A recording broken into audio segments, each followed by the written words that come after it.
did Phil's tenure with the Knicks, do you think it tarnishes his legacy? Yeah, I think it did. I think we're very comfortable looking at the players and the young players. Oh, they're greedy, and it's just about money. And when the old guys in the executive chair do something really, really greedy, like he did, I think he figured out very quickly he's not a good executive, and he's been trying to get fired, collect his money while sitting at home. This is a greedy move by Phil. I thought he was, he did everything he could to get fired at the end. Yeah, this tarnishes his legacy, and I think he looks like a greedy athlete. Yeah, I mean, being called Zen Master is awesome when you're winning.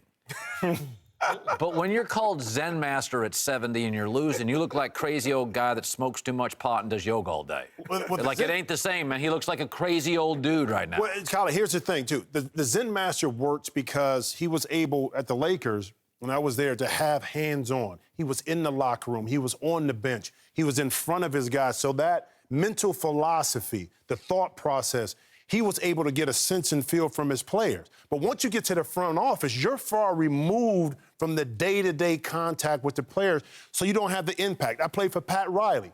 Pat went from the bench to the front office. But keep in mind, he was so hands-on, he still is now, that his impact is still felt, and Chris, you know this, between the players and the coaches. That's why he's been able to be more successful and make that transition, unlike Phil, who from a philosophy perspective still didn't have the same impact on players. And he's still mumbling about the triangle. He looks like an old, rigid guy who's lazy and greedy, man. Now, look, you can't ruin 11 championships, but you can tarnish it, and he definitely tarnished it. One, because it's in New York, where everything is magnified. Yeah. But two, it's not just that he couldn't lift them back to winning, because if Magic doesn't lift the Lakers back to winning, it won't tarnish his legacy.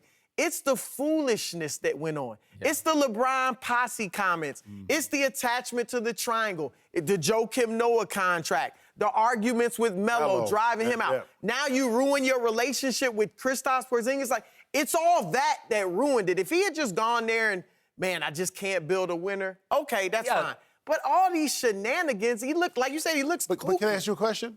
Why is it that a couple months ago, Dolan and he agreed to extend his contract, and now, all of a sudden, it's, he got to go? You're right. But I'm saying, but you knew back then what the issue was. Well, this is Dolan got money from his dad, and he'd rather be in a band. He's not paying attention. Draft night, he was on stage somewhere in New York. Right. So this is not a well-run franchise. As much as we bang on Phil Jackson today, they were a mess before Phil Jackson. They were a mess before Melo, and they're a mess today. I still say the heart of the issues is ownership. By the way, before the Warriors, in the last 5 years, got their act together, what's the first thing they did 5 years ago? Got a new owner.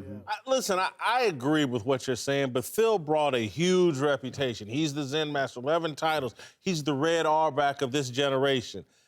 The owner basically gave him a blank check, do what you want to do. Phil messed it up. I wouldn't have no problem with that kind of ownership if I got Phil's resume. I guarantee you Pat Riley would love to have that, and kind of has that in Miami. And he was man enough and not lazy and greedy and not irresponsible like Phil Jackson was to actually build something in Miami. I put all of this on Phil. Yeah, look, Dolan did just let Phil do what he wanted to do, and he'll spend money. So in that regard, you're right.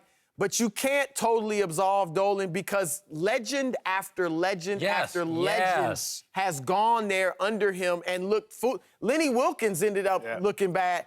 Larry Brown, it looked like he didn't know how to coach when he was there. Isaiah Thomas, all these guys under Dolan. Wait, here's the thing. Think about this. The success of the Knicks in the past propelled them right now where the fan base didn't go anywhere. So from a business perspective, Dolan's like, whatever move I make, the fans are still coming. That's the problem. Maybe they had to hit rock bottom where the fans didn't come anymore for them to realize that Dolan, they had to figure out something. Right now, they're still selling out, even with that. I don't want to sound like cape up too hard for Dolan, but again, to me, it just sounds like a bunch of people choked on all the freedom that Dolan gave them. They weren't responsible. I know. Trust me, Bill Belichick would love to be in that situation. Again, Pat Riley would love to be in that situation. A lot of people would love to be in that situation and wouldn't mess it up as bad as Phil did. Some of this, though, he was a mid-60 to late 60-year-old man. This is a travel-prohibitive job. You got to be a grinder. Oh, he's lazy. Yes. Trust me, if this was a player, we'd have no. He's lazy and greedy, and he found a pocket he could pick, and he picked James Dolan's pocket. I'm not going. James Dolan's a victim here, in my opinion.